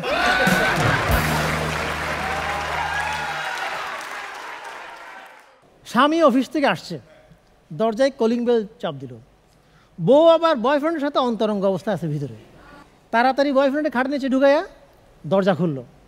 এবার জামাই পান চাবাইতে চাবাইতে আসছে, খাটে বসলো, পানির বোতল মুখে নিল, খাটের নিচে ফেললো, একবার ফেললো, দুইবার ফেললো, তিনবার যখন ফেলছে বউ যাই তুমি ঘর নোংরা করতেছো কেন? জামাই আবার পানি মুখে নিয়ে বউয়ের গায়ে মারল। এবার বউ কিছু বলতে যাবে, এখন বলে এত অল্পতেই রেগে যাও কেন? তোমার ধৈর্য তো নিচের লোকটার চেয়ে কম। এলাকার বিবাহিত মহিলাদের মধ্যে বিউটি কন্টেস্ট হচ্ছে। তুষার ভাই রাতে আসছে, আজকে যেহেতু কেউ নাই তুষার ভাইয়ের ঘটনা বলছি। তুষার ভাই রাতে আসছে, তো বউরে বলছে তুমি কততম হয়েছো? বলে আমি সেকেন্ড হয়েছি। বলে ফার্স্ট হয়েছে কে? বলে আমিন ভাইয়ের বউ। উফ, তুমি আমার বউ হয়ে তুমি সেকেন্ড হয়েছো? না না, দুইজনের নাম্বার সেম ছিল। পরে তারা কলকে ডাকওয়ার্থ লুইস পদ্ধতিতে দুই জামায়ের চেহারা মিলায় ওইখানে আমি পিছাই গেছি। তুষার ভাই মন খারাপ হইলো, আবার নিজে নিজে আয়নায় দেখলো, বলো না বিচারক সঠিক ডিসিশন নিছে। এবার বউয়ের কানে কানে বলতেছে সেকেন্ড পজিশনও কিন্তু খুব একটা খারাপ না। এবার মনে মনে চিন্তা করতেছে সান্ত্বনা কি আমারে দিতেছি না বউরে দিতেছি। আমিন ভাই রাতে স্বপ্ন দেখলো, দেবদূত আসলো, দেখেন আপনার কিন্তু বয়স হয়েছে, আমার দায়িত্ব আপনার কিছু ওষুধ দেওয়া, কিন্তু যেহেতু আপনি আমার খুব প্রিয় ভক্ত আমি আপনাকে দুইটা অপশন দেব, এক হাত পা কাঁপা আর দুই হলো স্মৃতিভংশ, আপনি কোনটা নেবেন? আমিন ভাই তো খুব চিন্তায় পড়ে গেল, কি করা যায়? বলে আমি কি ফোন অফ ফ্রেন্ড এই অপশনটা নিতে পারি? হ্যাঁ নেন। উনি ফোন দিছে তুষার ভাইরে, তুষার ভাইরে সব কিছু বলছে, সাথে সাথে তুষার ভাই কয় তুই হাত পা কাঁপা ওইটা নে। কেন? হাত পা কাঁপার কারণে গ্লাস থেকে যদি হাত পেক পড়েও যায় ম্যানেজ করা যাবে, কিন্তু কিন্তু বোতল কই রাখছো এটা যদি ভুলে যাস তাহলে কিন্তু শেষ। এবার একটা ঘটনা বলি, আমার এক বন্ধু মফিজ, সে তার বউ হলো মর্জিনা বিবি, তাকে নিয়ে গেল আরব দেশে। আরব দেশে শপিং মলে ঘুরে ঘুরে দুইজনে রেস্ট করতেছে। এমন সময় এক আরব শেখ আসছে, বলছে আপনারা কোথা থেকে আসছেন? বলে আমরা নোয়াখালী বাংলাদেশ থেকে আসছি। এইবার আরব শেখ সরাসরি বলল আমি আপনার বউকে 100টা ওটের বিনিময়ে কিনে নিতে চাই। এইটা শুই না তো মফিজের মুখ দেওয়ার কোনো কথাই বাইরেতেছে না, কপালে হাত দিয়ে মাটিতে ঠিক 5 মিনিট বসে থাকলো, তার মুখ দিয়ে শুধু একটা কথাই বাইরেলো, আমার বউ বিক্রির জন্য না। এই কথা শুনে আরব শেখ মন খারাপ করে চলে যেতেছে। বউ তো সেই খুশি, বউ মফিজরে বলছে তুমি যে আমার এতটা ভালোবাসো আর তুমি যে এতটা রোমান্টিক এটা আমি আগে কখনো জানি না, কিন্তু আমার মনে একটা প্রশ্ন, ওরে উত্তর দেওয়ার জন্য তুমি এত সময় নিলা কেন? তুমি তো প্রথমেই বলতে পারতা। মফিজ বলতে আসলেই আমি অনেক চিন্তা করলাম কিন্তু কোনো সমাধান খুঁজে পাই নাই, আমি 100টা ওট নিয়ে নোয়াখালী কেমনে যাব?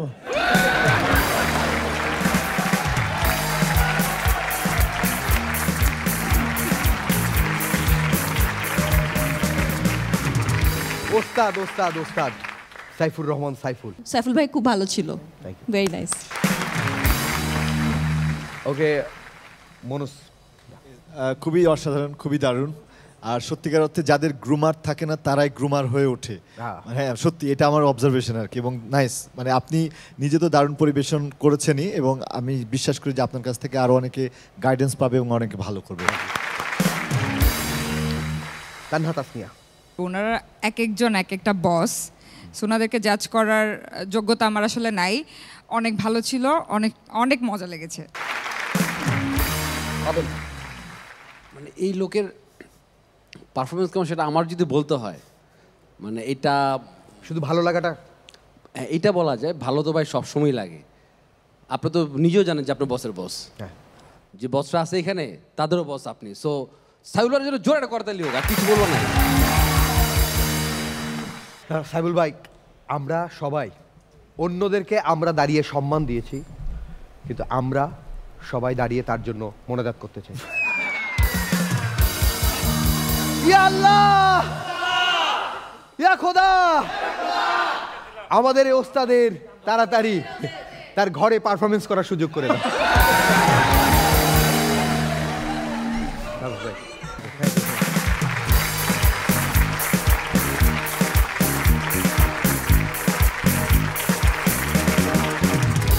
ওকে, আজকে আরো আয়োজন রয়েছে। একজন হেভিওয়েট পারফর্মার আছে, আমাদের সর্বশেষ পারফর্মার, আমাদের বস আছে।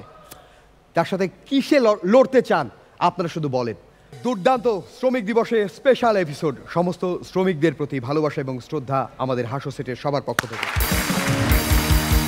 ওকে, আমাদের হেভিওয়েট একজন পারফর্মারকে ডাকবো, কিন্তু ডাকার আগে সর্বশেষ দু একটি করে কথা শুনতে চাই। ওকে, মন ভরেছে? আপনি এসছেন হাসো সেটে, মন ভরেছে? একদম একদম অনেক ভালো লেগেছে। আর সবসময় বললাম, আমি এর আগেও বলেছি যে আমার সবচাইতে ফেভারিট শো এটা, এবং you are my favourite, most favourite.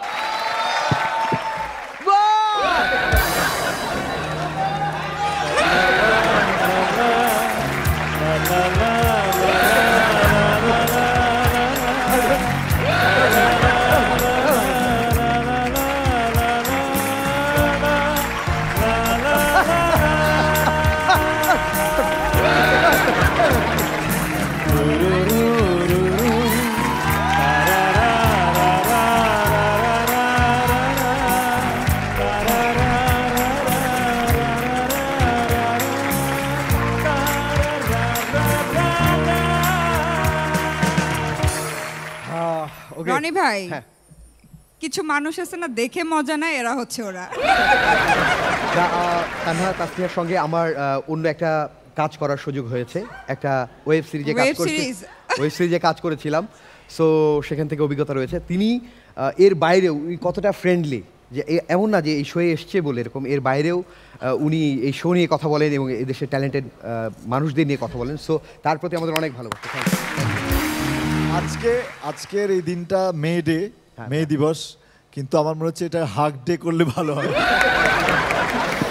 ওকে, আজকে শ্রমিক দিবসে আচ্ছা মনোজা, আপনি একজন শিক্ষক, শিশু শ্রম এটা কি আসলে ঠিক না? ঠিক না, শিশু শ্রম ঠিক কি ঠিক নয়? হ্যাঁ, অবশ্যই ঠিক নয়।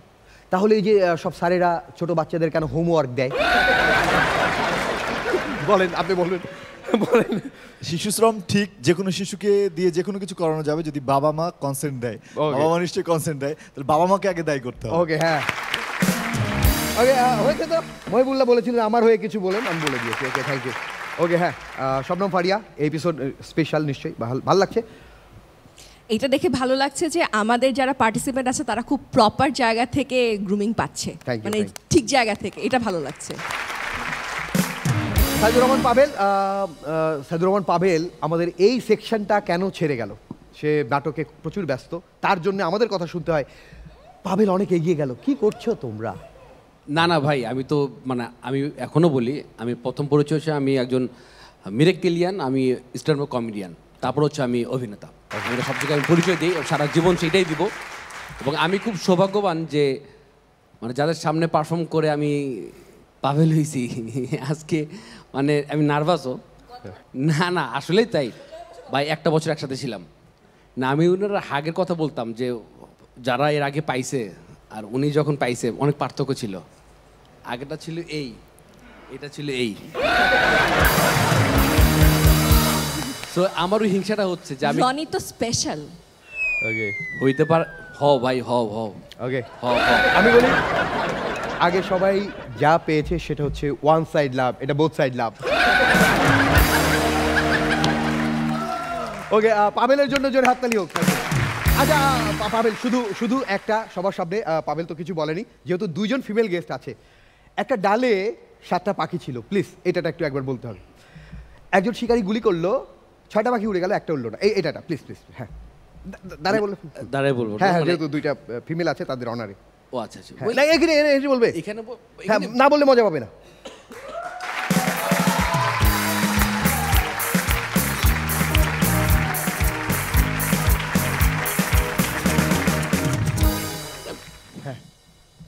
একটা ডালে 7টা পাখি বসা ছিল, তো একটা শিকারে এসে গুলি করছে, 6টা পাখি উড়ে গেছে, একটা পাখি উড়ে নেই কেন? কেন? মেয়ে পাখি ছিল, আমি উড়বো না।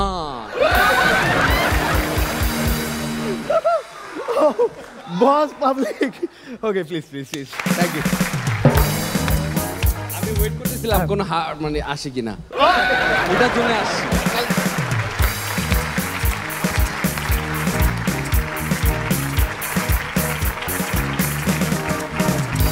Thank you. আমাদের একটায় শুটিং হয় না, কোনো অন্যান্য জায়গায় শুটিং করেন, শুটিং হয়, বাট আমাদের এখানে শুটিং হয় না, এখানে ভালোবাসা বিনিময় হয়। আমাদের ভালোবাসার একজন মানুষকে ডাকতে চলেছি, হেভিওয়েট পারফর্মার, আমাদের খুব আপন মানুষ, প্রিয় মানুষ। এবার আসছে শাওন মজুমদার।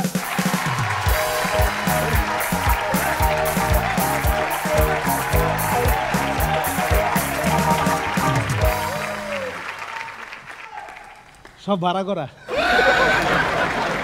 এদের হাসি বিশ্বাস করবেন না, যেমনটা আমি এদের হাসি বিশ্বাস করি না। আমি বাপ্পারাজ না। রনি কই? এখানে বস, সামনে এ থেকে ভাই। সামনে থেকে। এই অভ্যাস খারাপ, সবসময় পজিশন চেঞ্জ করতে থাকে। তো রনি, একটা প্রশ্ন করি। একটা প্লেনে পাইলট 450টা ইট নিয়ে উড়ে যাচ্ছে, হ্যাঁ, ওখান থেকে একটা ইট পড়ে গেল, তাহলে কয়টা ইট থাকে? 449। বাহ, সেন্স তো আছে। তারপরে একে সবাই ননসেন্স কেন বলে? Good sense. ফারিয়াবু, এখানে যত পারফর্মার আছে তাদের মধ্যে কিছু কিছু পারফর্মার আপনার খুব প্রিয়, যারা আসলে আপনি নড়ে চড়ে বসেন, একটু পানি খান, হাসির জন্য রেডি হয়, খুব ভালো লাগে, কিন্তু আমি তাদের মধ্যে একজন না। তাই আমি তো ভাবছি কোমর ব্যথা, তাই দাঁড়াইছে। বাদে থ্যাংক ইউ। অ্যান্ড হাক্কি এখনই দেবো না শেষে দিব? তো আমি তাদের মধ্যে একজন না। তারপর আমি একটা ইনফরমেশন দিয়ে রাখি, আমার নাম শাওন মজুমদার, তবে আমার বাসায় সবাই আদর করে রিয়াজ বলে ডাকে।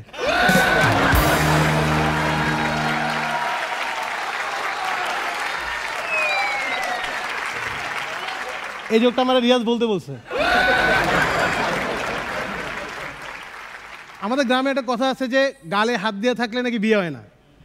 এই সিজনে এসে আমি বুঝছি ফারিয়াপু কেন সিঙ্গেল। ইদানিং ফারিয়াপু পুরো ফেসবুক খুঁজে ফেলাইতেছে, কে কোন যোগ বলতেছে, কোথায় বলতেছে, কিভাবে বলতেছে। তো আমি চিন্তা করছি একবার বাসায় বসে বসে যে ফারিয়াপু যোগ কেন খুঁজে। যোগ আমি খুঁজি পার্টিসিপেন্টদের দেওয়ার জন্য, পার্টিসিপেন্ট খোঁজে এখানে পারফর্ম করার জন্য। আমার মনে হয় ফারিয়াপু সিজন 8-এ অডিশন দিবে। You are selected for the next season. Amin ভাই নাই, তারপর আমিন ভাই নিয়ে কিছু কথা বলি, যেহেতু ফারিয়াপু নিয়ে বললাম। আমিন ভাই এই সিজনে পার্টিসিপেন্টদের কাছে এত অত্যাচারিত হয়েছে, এত যোগ ক্র্যাক হয়েছে আমিন ভাইয়ের নামে, ওনার হাতে খালি 2টা অপশন খোলা আছে, হয় হাসো ছাড়তে হবে, নাহলে বাসা ছাড়তে হবে। এবং অলরেডি দেখো হাসো ছাইরা দিছে। আমিন ভাই এই সিজন প্রথম এসে রাবার ব্যান্ডে বলছে, রাবার ব্যান্ড আমি গুলি করবো, তোমরা আওয়াজ দাও। বলছে কি না? বলছে বলছে। সিজন 8 আসলে তো আরও আপডেট হবে, হাসো আরও বড় হবে, আরও বাজেট বাড়বে। তখন না বলে বসে, এ জাহাঙ্গীর গুলি করবো, বন্দুক দে।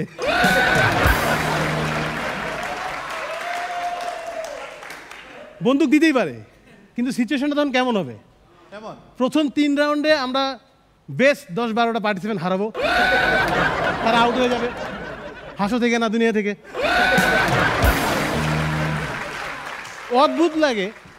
আমিন ভাই এখানে কোনো পারফরমেন্স দাঁড়ায় থাকে, পারফরমেন্স করলে ভালো হলে আমিন ভাই এর ভিতরে জেদ দেখে ফেলায়, বলে যে আমি তোমার ভিতরে জেদ দেখতে পাচ্ছি, তুমি ফাইনালে যাও যে জেদ নিয়ে আসছো, এটা আমি দেখতে পাচ্ছি।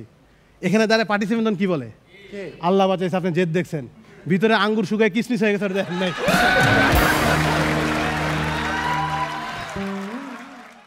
ভাড়া করা আগেই কইছিলাম,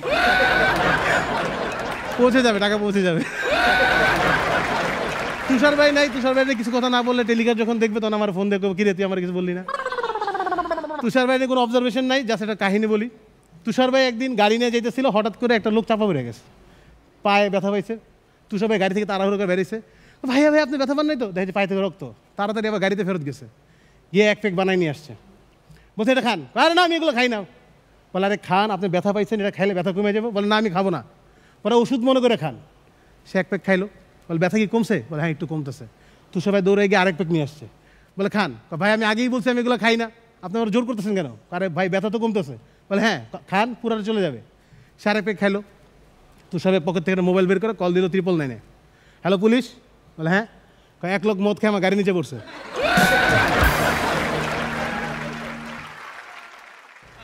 আবার ফারিয়াপুর কাছে যাই। ফারিয়াপু আমরা সবাই আপনাকে ভালোবাসি, ভালোবাসি না? ফারিয়াপুর জন্য আমরা সবাই একসাথে।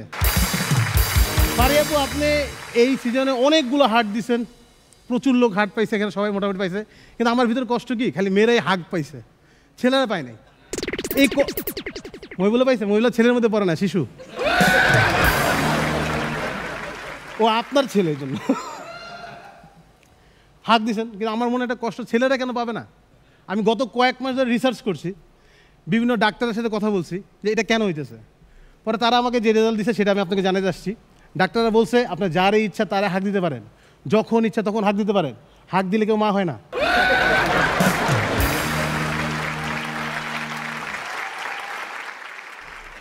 ফারিয়াপু বিশ্বাস করেন আমরা সবাই আপনাকে অনেক ভালোবাসি। আপনি যখন এই হাসস ছেড়ে বাসায় চলে যাবেন, মাঝে মাঝে দেখবেন আপনার হেঁচকি উঠতেছে, প্রচুর হেঁচকি উঠতেছে, তখন বুঝবেন যে আমাদের পার্টিসিপেন্ট আপনারা মিস করতেছে। আর যখন হেঁচকি উঠতে উঠতে হাসপাতাল চলে যাবেন, তখন বুঝবেন যে রিয়াজ মিস করতেছে।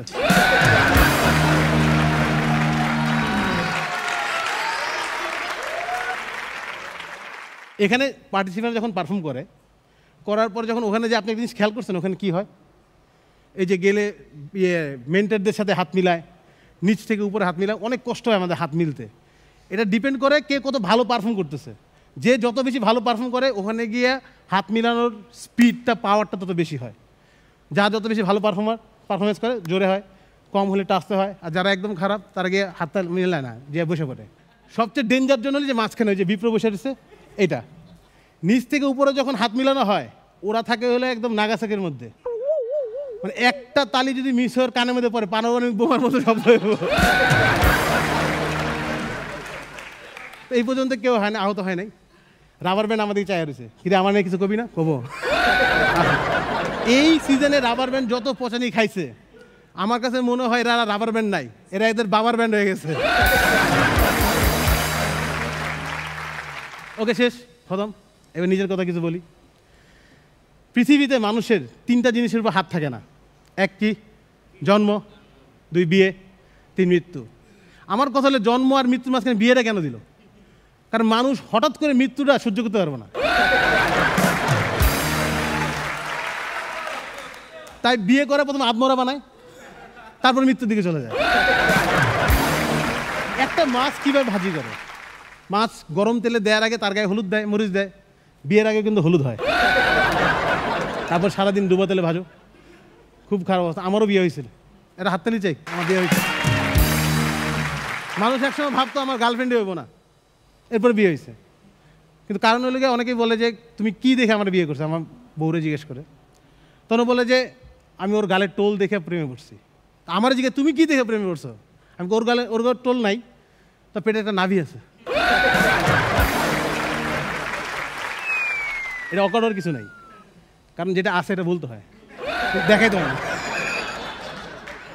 সবাই চায় যার যার বিয়ে ধুমধাম মতো হোক, চায় না? আমিও চাইছি আমার বিয়েটা ধুমধাম করে হোক, তবে ধুমধাম করে হয়েছে। কোনো আতশবাজি ফাটে নাই, কে বন্দুক ফাটায় নাই, কোনো বোম ফাটে নাই, তারপর ধুমধাম করে হয়েছে। কারণ আমি গাড়ি থেকে নামতে গিয়ে দিগবাজি হয়ে পড়ছিলাম, তখন ধুমধাম শব্দ হয়েছিল। আর বাবা জীবনের প্রথম ধুতি পরছি আমি, ধুতি পরে হাঁটতে পারি নাই, পড়ে গেছি। তো বিয়ের পিড়িতে আমার বসাইবো, 2 জন ধরে নিয়ে গেছে, 2 জন ধরা লাগছে। বসার সাথে সাথে একটা দুর্ঘটনা, প্যান্ডেল ছিঁড়ে গেছে। আমার শ্বশুর থেকে শুরু করে শ্বশুর বাড়ি সবাই দৌড়াদৌড়ি, জামায় ঢুকার সাথে সাথে প্যান্ডেল ছিঁড়ে গেছে। কী হয়েছে ঘটনা কি? এদিকে আমার লগ্ন শেষ হইতে থাকার কোনো খবর নাই। আমি লগ্ন ভ্রষ্ট দিয়েছিলাম, এই প্রথম পুরুষ। ওরা আমি তাদের দৌড়াদৌড়ি দেখে আমি শ্বশুরে ডাকছি, এদিকে আসেন। বল কী হয়েছে বাবা? আমি বলছি প্যান্ডেল ছিঁড়ে নেয়, বসার সময় ধুতি ছিঁড়ে গেছে। অদ্ভুত, বিয়ের ব্যাপারটা অদ্ভুত। পুরোহিত মন্ত্র পড়া শুরু করছে, এদিকে আমার বউ, এদিকে আমি। পুরোহিত মন্ত্র পড়তেছে, ওটা শুনে আমার বউ পড়তেছে। আমার বউটা শুনে আমি পড়তেছি, পুরোহিত পড়ে, বউ পড়ে, আমি পড়ি, পড়তে পড়তে বোরিং হয়ে এক সময় না আমি অন্য রাজ্যে হারাই গেছি, হ্যালোসিনেশন হইতেছে আমার। আমি মনে ভাবতেছি আমি কেন বিয়ে করতেছি, আমি বিয়ে করে বউরে খাওয়াবো কি, আমার বাচ্চাকে চলে আমি সংসার কেমনে চালামো। হঠাৎ করে হ্যালোসিনেশন বেরোইছি, দেখি যে আমি মন্ত্র পড়তেছি না, খালি পুরোহিত আর আমার বউ মন্ত্র পড়তেছে। আমি কনফিউজ হয়ে গেছি বিয়েটা কার সাথে কার হইতেছে। এরপর পুরোহিত বললো যে হাত দাও, একটা ঘুঁটি থাকে, ঘুঁটির উপর হাত দিতে হয়। আমার বউ হাত দিল, তার উপর আমি হাত দিলাম। আমার বউয়ের মনে কি হয়েছে আমি জানি না, সে আমার হাতের মধ্যে আমি করে কুচুলকাইতেছে। ভাই আমার তো প্রথম বিয়ে জীবনের, আমি বাস এটাই মনে নিয়ম। প্রথমে পুরোহিত মন্ত্র পড়ছে, আমার বউ পড়ছে, তারপর আমি পড়ছি। এবার শুরুটা বউ করছে, বউ চুলকাইছে, আমিও পুরোহিতের পিছনে চুলকাই দিছি। তো একটু আগে বলছিলাম যে বিয়ে আর মৃত্যু প্রায় কাছাকাছি, আপনারা রিলেট করতে পারবেন। বিয়ের সময় কি হয়, প্রথমে বিছানা, তারপরে ফুল, তারপরে আপনি। আর যখন মৃত্যু হয়, বিছানা, আপনি, তার উপর ফুল। এত ইমোশনাল হওয়ার কিছু নাই। রনি তোমার প্রথমে একটা প্রশ্ন করছিলে, মনে আছে? হ্যাঁ, ওই যে আমি বলি একটা বুড়ো মহিলা, আরেকটা প্রশ্ন করি, একটা বুড়ি মহিলা নদী পার হবে, হ্যাঁ, ওই নদীতে প্রচুর কুমির, মানে এক সেকেন্ডও দাঁড়ায় থাকতে পারবে না এমন কুমির, কিন্তু আর নদী পার হইতেই হবে। ওকে। তো পাশে এক লোক বললো যে আপনি এভাবে পার হতে পারবেন না, আমরা একটা নৌকা বানাই দিই যাতে কোনোভাবে কুমির ঢুকতে না পারে, আপনার কোনো ক্ষতি না করতে পারে, ওভাবে তৈরি করে দিল। বুড়া মহিলা উঠলো, নদী পার হওয়ার সময় মারা গেল। কিভাবে? কিভাবে কিভাবে? ওই যে প্রথমে প্লেন থেকে ইট পড়ছিল না, ওটা বুড়ি মহিলা মারা গেছিল।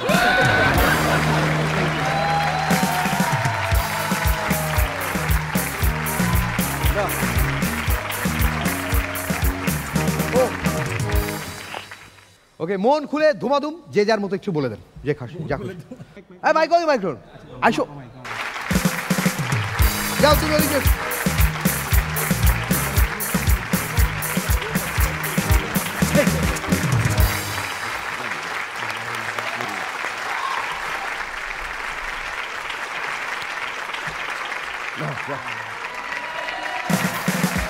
এবার ঘুরাতে হবে।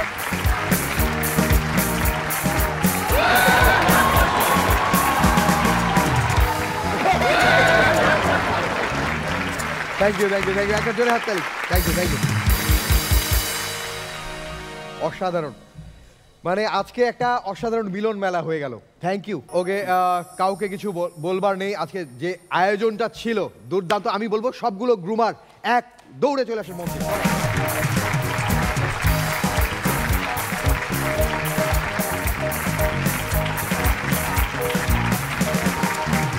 ওকে, আজকের মতো শেষ করবো, কিন্তু শো শেষ হবার আগে, লাস্ট লাইন বিদায় নেবার আগে জাস্ট একটা কথা বলতে চাই। আপনারা এখানে যারা আছেন বিভিন্ন ডিরেক্টরের অধীনে আপনারা কাজ করেন নাটকে, সবাই 4-5জনই।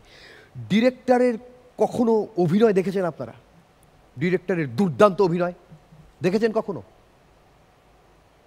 ডিরেক্টরের কোনো আমি আসলে কয়েকজন খুব ভালো অ্যাক্টর যারা ডিরেক্টর, লাইক তকির ভাই, জাহিদ ভাই, ওনাদের ডিরেকশনে কাজ করেছি। বাট এমনিতে যারা ডিরেক্টর তারা তো আসলে ডিরেকশন দেয়, অভিনয় করে। আপনারা দেখেননি, আমরা দেখেছি যে ডিরেক্টর কত ভালো অভিনয় করতে পারে। এটা আজকেও আপনারা দেখবেন পেমেন্ট দেওয়ার সময়।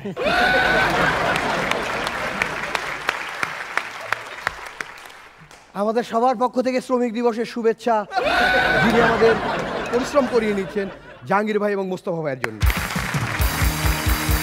ওকে, আমরা কাঁধে কাঁধ মিলিয়ে একসাথে আমরা কাঁধে কাঁধ মিলিয়ে একসাথে কাজ করছি এই শোয়ের জন্য, প্রচণ্ড ভালোবাসা থেকে।